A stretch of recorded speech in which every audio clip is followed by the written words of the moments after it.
নির্মাণ রসায়ন, powered by Asian Paints.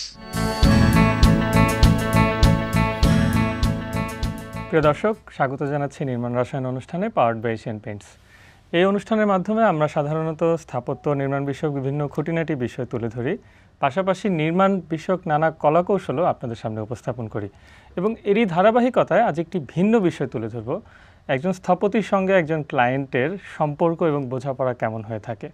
একজন ক্লায়েন্ট যখন কোনো একটি প্রকল্প নির্মাণের সিদ্ধান্ত নেন, তিনি যখন স্থপতির পরামর্শ নেওয়ার কথা ভাবেন, তখন তাদের মধ্যে বোঝাপড়ার জায়গাটি কেমন করে তৈরি হয় সেই বিষয়টি আপনাদের সামনে তুলে ধরতে চেষ্টা করব।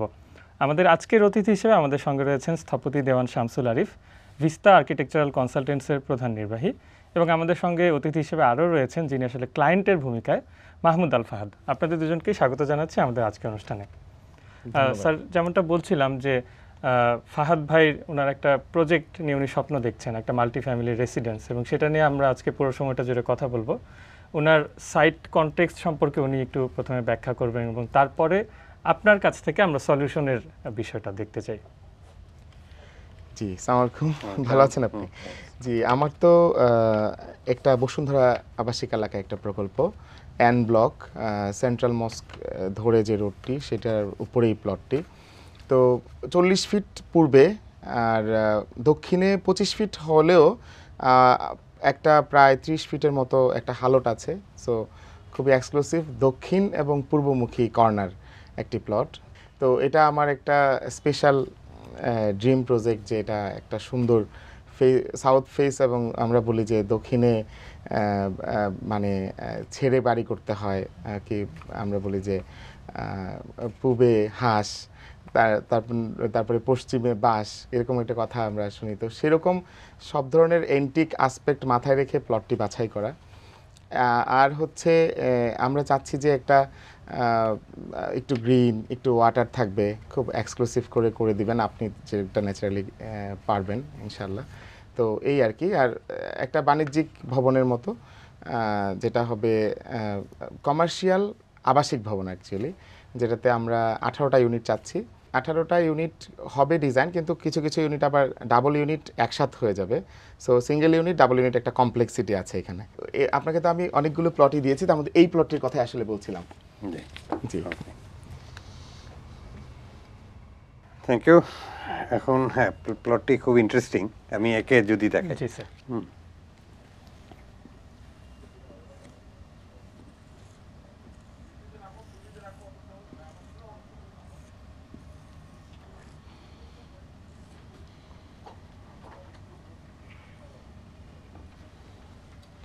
আমাদের পূর্ব দিকের রোডটা হচ্ছে 40 ফিটের, জি, আর এদিকে 25 ফিটের। এটা সাউথ, নর্থ হলো এদিকে। এর মধ্যে এই জায়গাটা হলো একটা গ্রিন জোন, যেটাতে বিল্ডিং করা যাবে না। প্রবলেমটা হচ্ছে এখানেই, এবং এই প্রবলেমটাকেই পজিটিভলি নিয়ে আসা। হ্যাঁ, নিয়ে আসা যায় না, পসিবিলিটিটা এখানেই। যেহেতু আমাদের এন্ট্রিটা হচ্ছে ইস্ট দিয়ে, এবং সেখানে যদি আমরা বিল্ডিংটাকে এখানে প্লেস করতে চাই, এবং আমাদের রাজুকের নিয়ম অনুযায়ী যদি ওর যে গ্রিন জোনটা এক্সেস ছাড়তে হয়, সেটাকে যদি এটার সাথে ম্যাচ করে আমরা ছেড়ে দিই, তাহলে you can have a big chunk of green space. এই গ্রিন স্পেসটাই তখন এই বিল্ডিংটাকে পরবর্তীকালে বড় বড় গাছ যদি দেওয়া যায়, একে ঠান্ডা রাখবে। এবং সাউথে, এবং আমাদের আরেকটা জিনিস যেটা আসতেছে, যে নর্থ সাইড হওয়াতে সানপাথ ডায়াগ্রামটা হচ্ছে এটা। সো আমাদের এন্ট্রি এক্সিটের আমরা সমস্ত বেডরুমস অ্যান্ড আদার স্পেসেসগুলো যদি এদিকে রাখতে পারি, দক্ষিণমুখী করা যায়, তাহলে পুরো জিনিসটা এইদিকে যায়। হ্যাঁ, দিস ইজ দ্য মেন। এবং যদি 2 ইউনিট অ্যান্ড সিঙ্গেল ইউনিটকে করে নিয়ে এটা আসতে পারি আমরা, সাথে আমরা যদি এরকম একটা কমন স্পেসে ওর ভার্টিক্যাল সার্কুলেশনটা নিয়ে আসি, তাহলে আমরা নর্থের ওই সাইডটাও চলে গেল। আরেকটা হচ্ছে এই পুরা ইস্ট ওয়েস্টে যদি যখন সিঙ্গেল ইউনিট হবে, যদি আমরা ভেন্টিলেশনটা ওইভাবে চিন্তা করি, প্লাস যদি ইন্ডিভিজুয়াল হয়, তখন আবার এইটা যদি করা যায় এবং ইন্টারনালি এটা করা যায় এবং এইভাবে বের করা যায় সিঙ্গেল ইউনিটগুলোতে, তখন দেখা যাবে থার্মাল কমফোর্টটা এমন একটা লেভেলে আসবে যে বিল্ডিংটার এসি লোডটাকে কমায় ফেলা সম্ভব, এবং পুরো প্রজেক্টটাকে এইভাবে নিয়ে আমরা আগাতে পারি। এবং পুরা বসুন্ধরায় অবস্থিত রাজুকের রুলসটাকে 100% মেনে যদি আমরা করি তাহলে দেখা যাবে একটা খুব সুন্দর বিল্ডিং সম্ভব। এবং প্লাস যেহেতু সিঙ্গেল ইউনিট এবং ডবল ইউনিটের একটা মজার জিনিস আছে, ডিসটেন্স আসবে। ওই পাশে যে রুমটা আপনি ডিজাইন করেছেন এটা খুব চমৎকার লেগেছে আমার মনে হচ্ছে। ওই রুমটা থেকে ওইটা যদি একটা বেডরুম হয়, মাস্টার বেডরুম হয়, তাহলে ওই রুম থেকে আপনার পূর্বে 120-30 ফিটের মতো ফাঁকা থাকবে এবং পুরোটা গ্রিন থাকবে, এবং দক্ষিণে ওই রুমটা থেকে আরও 60 ফিট সামনে ফাঁকা থাকবে। তার মানে প্রায় একটা অদ্ভুত একটা গ্রিন দক্ষিণ পূর্ব কর্নারে একদম বাতাসে ভাষা। হ্যাঁ, রাইট। এখানে যদি মাস্টার বেডটা নিয়ে এসে এই জায়গাটা যদি আমরা টয়লেট অ্যান্ড সার্ভিসটা নিয়ে আসি, তখন থার্মাল মাসেরও এই রুমটার কমফোর্ট জোন চলে আসবে। এবং সাউথ ইস্ট দিয়ে আমরা যে এন্ট্রি বাতাসের খেলাটা খেলি, সেটা যদি বাতাসটা চলে আসে, this will be very cooler space. এটা সম্ভব।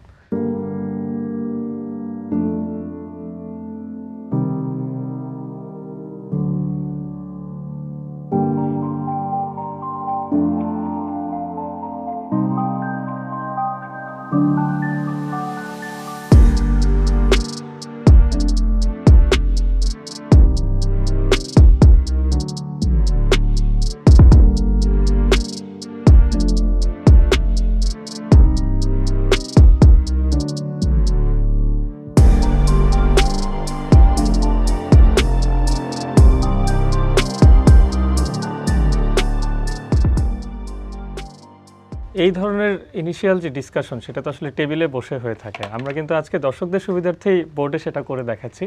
এবং আপনি প্রথমে এই প্লটের যে অ্যানালাইসিসগুলো দেখালেন যে এখানে আসলে সানপাত কিভাবে এখানে মানে সোলার রেডিয়েশন কোন দিক থেকে আসছে এবং রাস্তা থেকে আমরা কিভাবে একটা বাফার ক্রিয়েট করছি, তো খুব ইনিশিয়াল স্টেজে কিন্তু আপনি চমৎকার অনেকগুলো ডিসিশন নিয়েছেন এবং একই সঙ্গে বিল্ডিংটাকে ঠান্ডা রাখার ব্যাপারটা আলোচনায় চলে এসছে। এখন প্রজেক্টটা আপনি যেভাবে ডিজাইন করবেন, এর কি ধরনের ক্যারেক্টারিস্টিক্স আপনি ডেভেলপ করতে চান সেই বিষয়গুলো নিয়ে একটু ব্যাখ্যায় যেতে চাই। সারা বাংলাদেশে আমাদের প্রথম সমস্যা হচ্ছে হিট। জি। সো এই হিটটাই গভর্ন করবে, এটা অলওয়েজ গভর্ন করে। আমরা চেষ্টা করি সবসময় এটাকে কিভাবে হিটটাকে কমানো যায় আর ভেন্টিলেশনটাকে বাড়ানো যায়। আমাদের এসির উপরে ডিপেন্ডেন্সিটাকে কমায় আনা, কিন্তু হয়তো এখনকার এই পরিমাণ হিট হলে আমরা পুরো কমাতে পারবো না, কিন্তু যতখানি কমানো সম্ভব। জি। সো দ্য এক্সপোজার, উইন্ড ফ্লোটা ঠিক রাখা, সন্ধ্যার পরে কিন্তু আস্তে আস্তে বাইরের টেম্পারেচারও কমে। সুতরাং আমার যদি বিল্ডিং মাসকে আমি হিট গেইনটাকে কমায় ফেলতে পারি, তাহলে এই জিনিসটা হবে। আমরা কি ব্যালকনিগুলোতে গ্রিন কিছু ব্যালকনি, ছাদে কিছু বাগান গ্রিন কিছু? হ্যাঁ, মানে প্রত্যেকটা ফ্লোরেই যদি আমার ব্যালকনির সাথে সাথে যদি প্ল্যান্টার করে আমরা সানশেডটাকে অটোমেটিকলি আমরা প্ল্যান্টার হিসেবে ইউজ করতে পারি। এবং ওখানে যদি গ্রিনারিজগুলো চলে আসে, ওর যদি প্লাম্বিং লাইনটা ঠিক থাকে, তাহলে ওই গাছগুলো কিন্তু আমাদের গাছে এমনিই বাঁচে, কোনো ছাড়াই, যত্ন ছাড়া। সুতরাং আমরা যত বেশি প্ল্যান্টেশন দিতে পারবো তত বেশি আমরা ওই গেনিংটা পাবো। এবং রুফেও যে আমরা রুফটাকেও যদি একটা গার্ডেনের মতো করে রুফটাকেও যদি অ্যাক্সেসিবল করা, লিফটটাকে উঠায় নিয়ে আসা, এবং ম্যাক্সিমাম বিল্ডিংয়ে দেখা যায় যে লিফট উঠে না। আমার রিকোয়েস্ট থাকে ওনার প্রতি সবসময় যে লিফট রুফ পর্যন্ত লিফটের অ্যাক্সেস জানি থাকে, তাহলে বয়স্ক মানুষ থেকে আরম্ভ করে সবাই উঠতে পারে। এবং বয়স্ক মানুষরা কিন্তু তখন এই ম্যানেজমেন্টটা, মানে বাগানের ম্যানেজমেন্টটা তারা করতে পারে এবং ওন করতে পারে। একটা বিল্ডিং আর একটা যতই কমার্শিয়াল হোক, আর একটা জিনিস টার্গেট করা যে একটা হোম, এটা অ্যাপার্টমেন্ট ডিজাইন না, হোম যে একটা ওনার কিনবে সে জানি দিন শেষে বাসায় ফিরতে চায়, আর নাহলে রিসোর্টে যেতে চাবে বা হোটেলে যেতে চাবে। হ্যাঁ, এটাকে একটা হোমলি জিনিসটাকে দেওয়া। সিঙ্গেল ইউনিট এবং ডবল ইউনিট থাকাতে কম্বিনেশনে যদি আমরা এন্ট্রি জোনটাতে এই জায়গাটাকে আমরা ডবল হাইট করে ফেলতে পারি, তাহলেও একটা বিল্ডিংয়ে ঢুকার অ্যাম্বিয়েন্সটা অনেক বেশি বাড়বে। হ্যাঁ, এবং একটা ডবল হাইট এন্ট্রি দিয়ে ঢুকার পরে তারপর তারা কোড দিয়ে উপরে চলে যাচ্ছে, এবং সেই ডবল হাইট স্পেসের সাথে এর বিল্ডিং ডেপথেরও আমরা প্রায় 1.5 গুণ সাইজের আমরা একটা গ্রিন পাচ্ছি, যে গ্রিনটাতে দে ক্যান হ্যাভ অ্যাক্সেস, বাচ্চারা এখানে খেলতে পারবে, এবং গ্রিনটাই ওই ইন্টারেস্টিং জায়গাটাকে এখানে ক্রিয়েট করা সম্ভব। আমাদের আরেকটা যেটা মেজর ইস্যু হচ্ছে যে প্রত্যেকটা দেখা যায় যে অনেক বিল্ডিংয়ে অনেকে বলে 1 ফিট 2 ফিট বাড়ায় দেন, ওগুলো করা রাজুকের রুলস গাইডলাইনটা মেনে যদি সবাই কাজ করে, কারণ স্কোয়ার ফিটটা তো যেটা পাচ্ছে সেটা সার্ভ করবে কিনা, এবং সেটা করলে যদি আমরা এই সাইডেও কিছু ব্যালকনিজ চলে আসে, বেডরুমগুলো চলে আসে, এবং 3 বেড এখানে 4 বেডের অপশন, যেটা সিঙ্গেল ইউনিটের। আমার মাস্টার বেডটা এই সাইডে চলে আসলো, তখন ফ্যামিলি লিভিং অ্যান্ড ডাইনিংটা পুরো নিয়ে চলে এসে সিঁড়িটা হয়ে হয়তো কিচেনটা এই সাইডে চলে আসলো পিছনের দিকে, তখন আমার এই পুরা আমি একটা ইটা পাচ্ছি। কিচেন হচ্ছে নর্থ ওয়েস্ট কর্নারের দিকে চলে গেল। আর এখানে ব্যালকনিগুলো আসছে, এখানেও একটা ব্যালকনি আমরা বড় টাইপের ব্যালকনির ফ্র্যাগমেন্টেড করে পাচ্ছি। এবং এখানে আমাদের কিছু ডিটেল ডিজাইনে এই জায়গাটাকেও একটু ছাড় দেওয়ার ব্যাপার থাকবে, ছাড় দেওয়ার ব্যাপার থাকলে। এবং যদি আমরা শেডিং ডিভাইসগুলো, যেহেতু সাউথ সাইডে, আগেই বলছিলাম যে আমাদের সূর্যটা এদিক থেকে যখন এদিকে যাবে, তখন আমরা যদি শেডিং ডিভাইস এবং ওখানে কিছু আমরা গ্রিনারিজ তৈরি করতে পারি, এগুলাকে গ্রিনারিজ তৈরি করতে পারি, কিছু ব্যালকনি দিতে পারি। এবং আমাদের বিল্ডিং কোড অনুযায়ী আমরা যে ব্যালকনিগুলো পাই, সেই ব্যালকনিগুলোকে সুন্দরভাবে যদি ডিস্ট্রিবিউট করা যায় এবং ওখানেও যদি সাথে গ্রিনারিজগুলো আনা যায়, তাহলে ইনসাইড স্পেস অনেক ক্লিন থাকে এবং ইনসাইড স্পেস অনেক থার্মাল মাসে বেটার পারফর্ম করে। হওয়ার কারণে ব্যালকনি বেশি পাওয়া যাবে, কারণ দুইটাই ফ্রন্ট, তো দুইটা এটা ব্যালকনির ইউজ অনেক বেশি হবে। আবার ব্যাক মানে যেটাকে বলে এমনিতেই ফ্লোরের একটা ইনসেন্টিভ ব্যালকনি আছে আর 2.5%, ওইটাও পাওয়া যাবে। সো 100% রাজুক মেনে করলে প্রচুর ভয়েড, এমনিতে গ্রিন আছে, ব্যালকনি বেশি, কারণ রাস্তা দুই পাশে দুইটা ফ্রন্ট ব্যালকনির ইনসেন্টিভ আছে। আরেকটা জিনিস যেটা বলবো যে মানে সবাইকেই, যে আইন মেনে করলে লস নাই, হ্যাঁ। এবং খুব বেশি আমরা লাইট ভেন্টিলেশন যখন প্রোভাইড করতে পারে, তখন একটা 150 স্কোয়ার ফিটের একটা রুম আর 180 স্কোয়ার ফিটের রুম ভায়োলেট করে, ওটা অন্ধকার, লাইট নাই, ওটার থেকে 150 স্কোয়ার ফিটের রুম অনেক বেশি সারা জীবনের মেডিসিন কষ্ট কমে যাবে, অনেক কিছু পারফর্মটা ভালো করে। আরেকটা জিনিস হচ্ছে লেআউট করার সময় ফার্নিচার লেআউটেরও অ্যারেঞ্জমেন্টটাকে ঠিক করা। সো ডোর, এন্ট্রি, এক্সিট, টয়লেটের লোকেশন, কোথায় বেডটা বসতেছে, কোথায় অন্যান্য ফার্নিচার বসবে, এগুলোকে যদি ইনিশিয়াল থেকেই ডিস্ট্রিবিউশন করা হয় এবং একটা আর্কিটেক্টকে যদি সেই সুযোগ দেওয়া হয়, যদি টাইম এবং এটা ঠিক মতো দেওয়া হয়, তাহলে দেখা যায় যে একটা বেটার পারফরমেন্স বিল্ডিং পাওয়া যায়। এবং এই ফারের আইনের কারণে ঢাকা শহরে 2006-এর পর থেকে যারা এই ধরনের করে কাজ করছে, তাদের সেই আমরা এই কত বছরে দেখে ফেলছি যে ওই সুন্দর কতগুলো বিল্ডিং দাঁড়াচ্ছে। সুতরাং এটাও দেখতে পাই যে 6 সালের পর থেকে অ্যাকচুয়ালি সুন্দর বিল্ডিং দেখা শুরু হয়েছে। হ্যাঁ, এবং এই পারফরম্যান্স করা বিল্ডিং দেখা আগে অনেক ডিফিকাল্ট হতো। এখানে আরেকটা বড় অপশন আছে, যেটা ক্লাইডিংস আমরা ইউজ করছি না, আমরা অ্যাজ কাস্ট কনক্রিটটাকে ইউজ করব, যেটা থাকবে সেটা ফেয়ার ফেস টাইপের মতো। হ্যাঁ, আর ফিলার ম্যাটেরিয়ালে কিছু প্লাস্টার আসবে, কিছু ব্রিকের কাজ আসবে, গ্লাস মেইনলি থাকছে, সেটা শেডেড গ্লাস। শেডেড গ্লাস একটা খুব ছোট্ট করে ইনফরমেশন বলে যাওয়া, এটার আর আনশেডেড গ্লাসের পার্থক্যটা খুবই ইম্পর্টেন্ট। মানে শেডেড গ্লাস মানে হচ্ছে সুন্দর হবে কিন্তু রোদের যে রিফ্লেকশন সেটা হবে না এবং সেফ কিন্তু বিউটিফুল। আর আমরা যেটা দেখি বাণিজ্যিক ভবনগুলোতে আনশেডেড গ্লাস মানে গ্লাস আর গ্লাস, সেটাতে যেটা হয় যে আমাদের তাপ বেড়ে যাচ্ছে। স্যার একটা বিষয় বলতে চাই যে এটা আসলে খুব চমৎকার একটা রেক্টেঙ্গুলার প্লট, কিন্তু এই ধরনের রেক্টেঙ্গুলার প্লট আমরা শহরে অনেক দেখি এবং অনেক ক্লায়েন্টের মধ্যেই কিন্তু এক ধরনের প্রবণতা থাকে যে রেডিমেড কিছু প্ল্যান কালেক্ট করে ওই ধরনের একটা বিল্ডিং কনস্ট্রাক্ট করা। আমাদের ক্লায়েন্ট খুব সচেতন এবং উনি যেভাবে চেয়েছেন সেই জায়গা থেকে আপনি খুব প্রিসাইজলি কিছু ডিসিশন এখানে নিয়েছেন এবং আপনার সেই ডিসিশন অনুযায়ী আপনার টিম এখানে কাজ করছে পুরো প্ল্যানিংয়ে। এখন একটু ওনার কাছ থেকে জানতে চাই যে উনি আসলে কতটা স্যাটিসফাইড এই ডিজাইন নিয়ে। এই ডিজাইনের মধ্যে আমার মেইন চাওয়া ছিল খুব কম চাওয়া, মানে 1 নাম্বার চাওয়া ছিল আমি যে গ্রিনটার স্বপ্ন দেখে এই প্লটটাকে পছন্দ করি, সেটা যেন সর্বোচ্চ বেঁচে থাকে, সকল যারা এখানে বাস করবে তারা যেন এটার দিকে চোখ পড়ে, তারা যেন মানে একটা সুদিং একটা ভিউ পায়। এটা এটা এটা খুব পারফেক্টলি রক্ষা করা হয়েছে। এরপরে দক্ষিণ পূর্ব কর্নার প্লট হওয়ার কারণে মাস্টার বেডরুম এবং যেখানে মানুষ অ্যাকচুয়ালি একটা বাসায় মানুষ 24 ঘন্টা থাকে, সবাই থাকে না, থাকে মেইনলি মাস্টার বেডরুমটাতে, এবং ওই জায়গাটাতে মানুষ রাতে ঘুমায়, ওই জায়গাটাতে মানুষ একটু বারান্দায় যায়। তো ওই বেডরুমটা যে যতটুকু সর্বোচ্চ ফ্যাসিলিটেট করা যায় সেটাও করা হয়েছে এই কর্নারের এই বেডরুমটা বের করার কারণে। এরপরে আমার ডিমান্ড ছিল যে এই গ্রিনের সাথে এমনভাবে একটা সিম্পল ডিজাইন করা যেটা দেখতে খুবই সুন্দর হবে কিন্তু অনেক বেশি ওয়েট হবে না, এবং ওয়েল কনস্ট্রাকশন যতগুলো বিএনবিসি রুলস আছে সেগুলো মেনে, এবং অতিরিক্ত কস্ট যেন না হয়, কারণ আমরা এই কষ্টটা আবার আরেকজনের উপরে ফেলতে হয়, যখন আমার ঘাড়ে চলে আসে তখন। সো ওই কারণে আমরা কস্ট মিনিমাইজেশনের ব্যাপারগুলো মাথায় ছিল। এবং ওয়াটার, একটু যদি ওয়াটার দেখানো যায়, একটু যদি ছাদটা খোলা থাকে, এই রিকোয়ারমেন্ট খুব সিম্পল। আর ওনার কাজ তো আমরা মানে যোগের পর যোগ ধরে দেখছি, উনি পড়াচ্ছেন, উনি সো ওই রেপুটেশন থেকে আসা, সো একটা কনফিডেন্স আছে, অবশ্যই বলতে হবে স্যাটিসফাইড। অনেক ধন্যবাদ আপনাকে স্যার।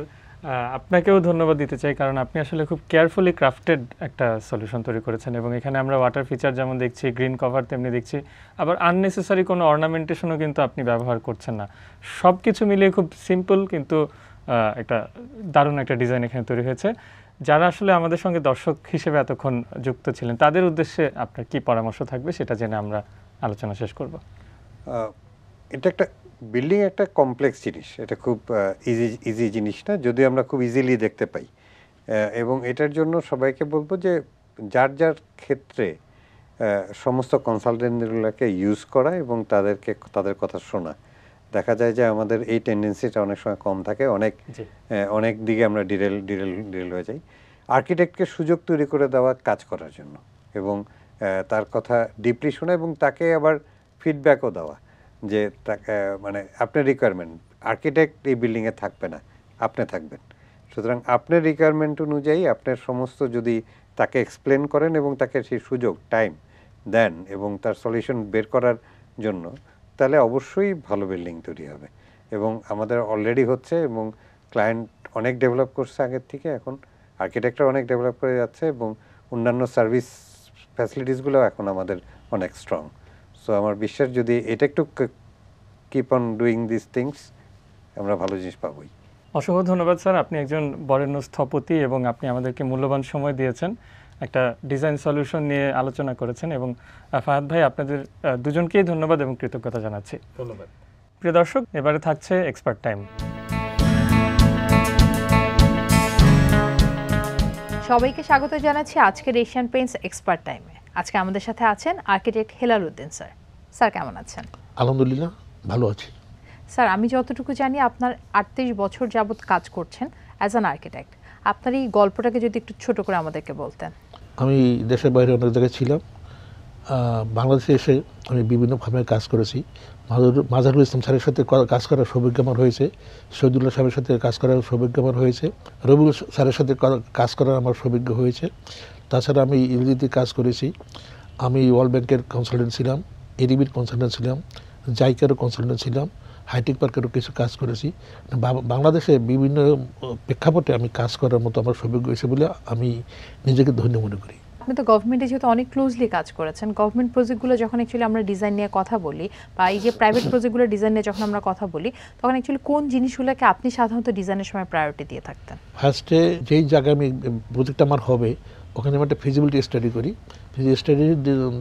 স্টাডি করে আমি দেখি ওখানে কোন জিনিসটাকে প্রাধান্য দিতে হবে আমাকে, এভাবেই আমি আগায় যাই। যাতে সরকারি প্রজেক্ট হোক, প্রাইভেট প্রজেক্ট হোক, ইন্ডাস্ট্রি হোক, যাই হোক, বাস টার্মিনাল হোক, ওইভাবে আমি কাজ করি। স্যার, আপনার অনেকগুলো প্রজেক্টের কথা তো আমরা আসলে জানলাম, যেরকম গভর্নমেন্টে কাজ করেছেন, প্রাইভেট রেসিডেন্সিয়াল বিল্ডিংয়ে কাজ করেছেন। তার মধ্যে অন্যতম একটা প্রজেক্টের কথা যদি বলি আমরা, সেটা হচ্ছে Tungipara bus terminal project.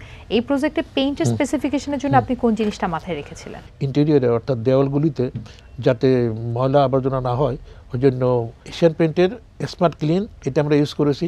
Smart clean এটা চিন্তা করেছি এই জন্য, বাজারের একটা ব্যাপার আছে, কারণ অন্য পেইন্ট যদি আমি ইউজ করি তো আমার বাজারটা খুব হাই হয়ে যাবে, এই জন্য স্মার্ট ক্লিনটা আমি ইউজ করেছি। গভর্নমেন্ট বা প্রাইভেট প্রজেক্টের কথা যদি আসলে আমরা বলে থাকি, সেই জায়গায় দেখা যায় যে ছাদের সলিউশন হিসাবে জল ছাদ বা লাইম ট্রেসিং অনেক বেশি প্রচলিত ছিল। বর্তমানে আসলে লাইম ট্রেসিংয়ের সুবিধা বা আমরা যদি বলি আসলে অ্যাভেলেবিলিটি কতটুকু, এবং এখন কোনো নতুন অ্যাডভান্স টেকনোলজি আছে কিনা যেটা আমরা ইউজ করলে আসলে বেনিফিটটা অনেক ভালো পেতে পারি? জল ছাদ মানে ছাদে উঠলেই দেখা যায় ছাদে অনেক ক্র্যাক, ছাদের মানে আমাদের যারা মেশন আছেন কি যারা মালিক পক্ষ আছেন ঠিকমতো এটা ফিনিশিং দেয় না। তো আমি যেসব ছাদে বিভিন্ন সমস্যা আছে ওগুলো আমি টেকনিক্যাল সলিউশন দিই। এশিয়ান পেইন্টের ড্যাম্প প্রুফ ফাইবার টেক এটা আমরা ছাদে সাধারণত এখন ইউজ করে থাকি। এটা বেশ ফল পাওয়া গেছে। এটার এই ড্যাম্প প্রুফ এবং সোলার রিফ্লেকশন ভালো হয়ে থাকে। এখন আমরা জল ছাদ ইউজ করতেছি না, এই জন্য আগে যারা মেশন ছিলেন এক্সপার্ট ওনাদেরকে এখন পাওয়া যাচ্ছে না, এই জন্য আমরা কেমিক্যাল ইউজ করতেছি। যদি এক্সটেরিয়র নিয়ে কথা বলি, এক্সটেরিয়র তো এমন একটা জায়গা যেটা দেখা যায় আসলে মানুষ বাসার ভেতরটা খুব তাড়াতাড়ি রং করলো, বাইরটা খুব তাড়াতাড়ি রং করতে চায় না। সো এইটার জন্য কি নতুন কোনো টেকনোলজি আছে যেটা আসলে অনেক দিন পর্যন্ত দেখা যাবে যে আমার পেইন্টটাকে ঠিক রাখবে এবং আপনি সেটাকে সাপোর্ট করছেন কিনা? বিল্ডিংয়ের আউটসাইডে আমরা অনেক রঙে ইউজ করতে পারি, অনেক কোম্পানির বিভিন্ন রং আছে, তার ভিতর এশিয়া পেইন্ট নতুন একটা টেকনোলজি নিয়ে এসেছে যেটা আমার আল্টিমা প্রোটেক্ট শাইন। এটা লংজিভিটি অনেক বেশি এবং এটার কোনো সমস্যা হলে এটা মানে বিল্ডিং কোনো ড্যাম থেকে বিল্ডিংকে রক্ষা করে। পিইউ টেকনোলজির কারণে আল্টিমা শাইন অনেক দিন লংজিভিটি করে, 10 বছরের ভিতরে বিল্ডিংটার কোনো পেইন্ট করতে হবে না। স্যার আপনার এত ব্যস্ততার সময়ের মধ্যে থেকে আমাদেরকে সময় দিলেন, ধন্যবাদ আপনাকে। আপনাকে ধন্যবাদ, আর যারা এইটা দেখবেন তাদের সবাইকে আমার ধন্যবাদ। দর্শক, আজকে আমাদের এই ডিসকাশনটাতে আর্কিটেক্ট হেলালুদ্দিন স্যার তার এক্সপিরিয়েন্স থেকে জানালেন নতুন কী কী টেকনোলজি মার্কেটে আছে যেটা আমাদের ছাদের জন্য, আমাদের বাসার জন্য আমাদেরকে হেল্প করতে পারে। আশা রাখছি এই ডিসকাশন আপনাদেরকে হেল্প করবে। আজকে এই পর্যন্তই। প্রিয় দর্শক, এই ছিল আমাদের আজকের নির্মাণ রসায়ন। আপনার যদি কোনো প্রশ্ন, মতামত বা পরামর্শ থেকে থাকে জানাতে পারেন ইমেইলের মাধ্যমে।